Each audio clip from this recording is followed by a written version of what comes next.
दर्शक बंधु पुणी थे नुआ भिडियो आपको स्वागत जनाऊँगी। तो आज भिडियो में आपण पुणी थे नुआ अपडेट टी नहीं आसी। तो अपडेट टी हूँ श्रमिक भाई मानक सरकार श्रमिक मानक नुआ स्कीम टी आनी। यही स्कीम रे श्रमिक मानक मासिक 3000 टंका पेंशन भत्ता मिल। जो मैंने कि चाकरी करती कि कंपानी रे रही चाकरी करती से तो रिटायर्ड पर पेंशन मिलता है, किंतु श्रमिक मानक पेंशन मिल न थाए। से सरकार नुआ स्कीम टी आनी। यही स्कीम रे श्रमिक मैंने भी मासिक 3000 टंका पेंशन पाई परिबे। एथिरे केमिति अप्लाई करिवे, एथिरे को एज रु अप्लाई करबा को पड़िबो, आउ एथिरे कोन कोन डॉक्यूमेंट्स देबा को पड़िबो चलंतु पूरा डिटेल्स रे जानि नेबा। सेति पई वीडियो टिकु शेष पर्यंत देखिबे। चैनल रे जदि नुआ आछंती वीडियो को लाइक करनेबे, चैनल को सब्सक्राइब करके बेल आइकन नोटिफिकेशन को ऑल रे सिलेक्ट करके रखिबे। काहे कि ना मु जेते बळे भी आपण मानको पई एम्ति नुआ नुआ अपडेट नै कि आसीबी तो सर्वप्रथमे आपण को पाखक पहुंचबो, सर्वप्रथमे आपण माने जानि पारिबे। तो सेति पई वीडियो को लाइक करनियंतु, चैनल को सब्सक्राइब करके रखंतु, बेल आइकन नोटिफिकेशन को ऑल रे सिलेक्ट करके रखंतु। तो चलंतु जानि नेबा ए सरकार जो नुआ स्कीम आनिचंती श्रमिक मानक पई, एही स्कीम रे आपण माने केमिति आवेदन करि पारिबे आउ यार लाभ पाई पारिबे। चलंतु पूरा डिटेल्स रे जानि नेबा। अवसर पर समस्त चाहती पेंशन मिलू, रिटायरमेंट पर यार एक अत्यंत गुरुत्वपूर्ण विषय। हाँ दर्शक बंधु, जो मैंने कंपानी रे किंबा सरकारी चाकरी करचंती से माने रिटायरमेंट पर सेमानकर पेंशन पाई व्यवस्था करि सारि थांती, किंतु समस्ते लोक यार लाभ पाती नहीं। एवं विशेष करी सही लोक मानक पई जो माने छोट काम करती, जो माने श्रमिक बाहर जाइके काम करती सही मानक पई सरकार नुआ स्कीम आनिचंती। एई स्कीम रे आपण मानकू मासिक 3000 टंका मिलिबो। तो आपण माने केमिति अप्लाई करिवे, एथिरे कोन कोन डॉक्यूमेंट्स देबाकू पड़िबो, केमिति आपण माने ऑनलाइन रे अप्लाई करबाकू पड़िबो ना ऑफलाइन रे जाइकी आपण माने अप्लाई करबाकू पड़िबो। चलंतु पूरा डिटेल्स रे जानि नेबा। भारत रे एही परी एक बड़ वर्ग अछंती जो माने प्रतिदिन रोजगार करबा सह प्रतिदिन खर्च करिथांती, जो मानकर भविष्यत पई कोनोसी संचय नाही, भविष्यत रे कोनोसी प्रकार रो पेंशन मध्य मिली पारिबो नाही। देश रे एपरी असंगठित क्षेत्रर श्रमिक मानक पई सरकार एक योजना आरंभ करिसंती।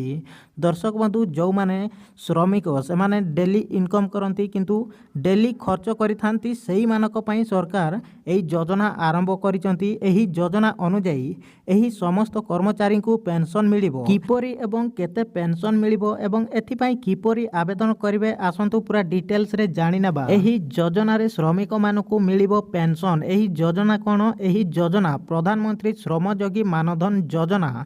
एही योजना 2019 मसिया रे आरंभ होईची। एही योजना अधीन रे श्रमिक मानकू पेंशन दिया जाए। देशर समस्त असंगठित श्रमिक मानकू सरकार पेंशन रो सुविधा देउछंती। प्रधानमंत्री श्रमयोगी मानधन योजना अधीन रे 60 वर्ष बयस पर श्रमिक मानकू प्रति मास रे 3000 टंका पर्यंत पेंशन प्रदान करिवार व्यवस्था रही। दर्शक बंधु, एही योजना रे जो माने 60 वर्ष होई जिवे सेही मानकू 60 वर्ष पर सेमानकू मासिक 3000 टंका पेंशन मिलिबो।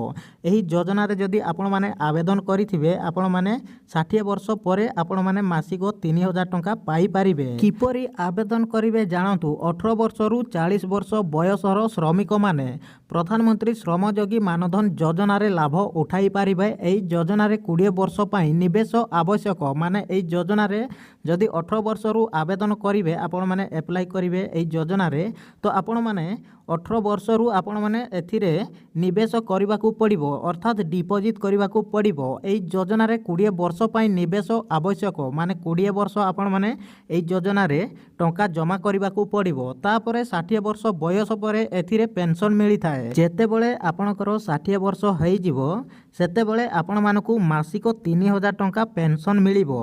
जदि आपण माने एही श्रमयोगी मानधन योजना रे अप्लाई करिवे, एथिरे आवेदन करिया पई श्रमिक मानकू साधारणतः जनसेवा केंद्र को जाई पंजीकरण करिबाकू पड़िबो। एथि पई किछि डॉक्यूमेंट्स आवश्यक। समस्त डॉक्यूमेंट सहित पंजीकरण समाप्त हेबा परे श्रमयोगी कार्ड नंबर प्रदान करा जिवो। आपण माने एथिरे जदि सब डॉक्यूमेंट्स देकी आवेदन करिनेबे, आवेदन सरिबा परे आपण मानकू श्रमयोगी कार्ड नंबर प्रदान करा जिवो, जहा माध्यम रे अकाउंट सूचना मिली पारिबो। एही योजना अनुसार प्रति मासरे अकाउंट रु ऑटो डेबिट माध्यम रे किस्ती टंका कटा जिवो। सेही टंका आपणक अकाउंट रे रहिबो। जेते बेले आपणकर 60 वर्ष पूरी जिवो तापरे आपण माने मासिक 3000 टंका पेंशन पाई पारिबे। दर्शक बंधु आशा करुच्ची आपण मैंने यही अपडेट टी संपूर्ण भाव में बुझीपारे आपण मैंने जदि यही स्कीम रे एप्लाई करने चाहूँगी तेज आपण मैंने आपणकर जनसेवा केन्द्र को जाकि स्कीम रे एप्लाई करेंगे आउ यार लाभ पाइपर। वीडियो केमिति लगिला कमेंट बॉक्स रे निहाती कमेंट करेंगे, वीडियो को लाइक करने, चैनल रे जदि नुआ आइचंती चैनल को सब्सक्राइब करके रखंतु, बेल आइकन नोटिफिकेशन को ऑल रे सिलेक्ट करके रखंतु।